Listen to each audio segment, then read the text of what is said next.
Hey, this is John Carlos, and I'm here with a look at the Winter Soldier Marvel Legends figure by Hasbro from the Captain America the Winter Soldier line.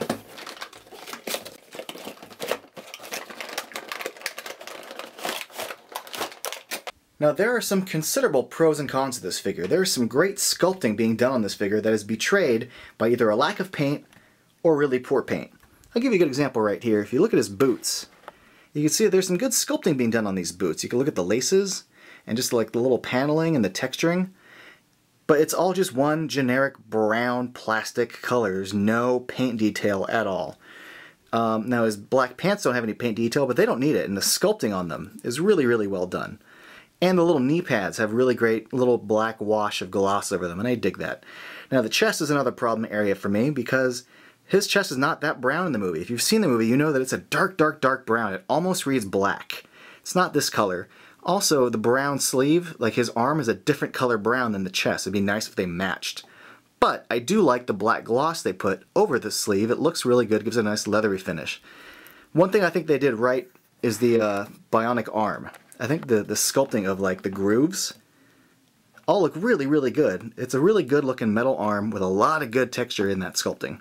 In particular, I like the sculpting of his hands. You could see the individual grooves on each finger, and I think they did a great job painting all those grooves on the arm. It's not sloppy paint, it's really good paint. I think it turned out awesome.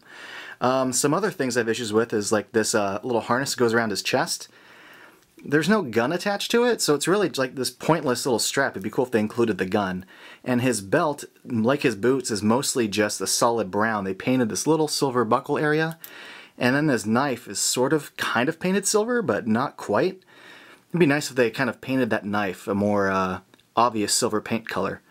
I think they did a great job on his right arm too. The leathery surface looks good paint-wise, but the sculpting on this is really good. They even painted these little bullets on his arm, but if you look at all the sculpting being done on this arm, I think there's some really great work being done here. Lastly, here's a look at his head, which I think it's really cool that his hair is a separate piece, that it's not sculpted as one head. This allows the hair to hang over the mask, and I think that's a really nice touch. And the mask is really well detailed too, so good job to them on that. I'm pretty impressed with the sculpting on this figure. Now let's take a closer look at the alternate head. We'll try taking this head off, and hopefully the alternate one goes on easily. I hope. Oh, that was very easy. Now, I like this. It's got a good likeness of Sebastian Stan. I mean, for what it is, as far as Hasbro goes. The eyebrows are a bit simple. But what I take issue with is the black around his eyes. He did have black around the eyes in the movie, but not this much. It's so big and raccoony. It never extended onto his upper cheekbones like that. But the hair looks good. The hair looks really good. I think they did a great job sculpting that. Other accessories that this figure comes with include the Build-A-Figure Mandroid's leg. And he comes with this rifle, and he doesn't use this rifle in the movie. It's certainly not this big and toyish, cartoonish looking, and it's certainly not red. This is a huge, huge gun that also I think is too big for the figure. I don't know what they were thinking including this with this toy, but they could have totally included like some of his knives, one of his machine guns, the little gun that shoots the disc that goes under like Nick Fury's car, anything aside from this hunk of stuff. The accessories on this figure are a massive letdown. Now, I won't bore you by showing you every point of articulation, but it is worth noting he's got good range of motion on his legs with a thigh cut. There is no boot cut, but there is a double knee joint, and he's got the hinged and swiveling ankles, which I really like. It helps get the figure in some really good positions. He swivels at the waist, bends at the chest, and he's got double elbows.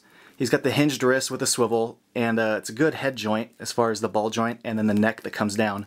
The only issue I would note, and it's a really small issue, is his right bicep is a little loose. But other than that, articulation on this figure is fine. Now what's not fine is the paint, but the sculpting on this figure is so good that I still like this figure despite the paint issues. I really just wish he came with some better accessories. So I have to dig around my toy collection and see if I got some figures that have some unused guns or knives that'll fit his hand. Because it really does hurt the figure overall that doesn't come with any good accessories, considering a lot of Marvel Legends figures do come with some accessories. Other than that though, I can recommend this figure. It's pretty good. It's definitely worth 20 bucks at least. Thanks for watching.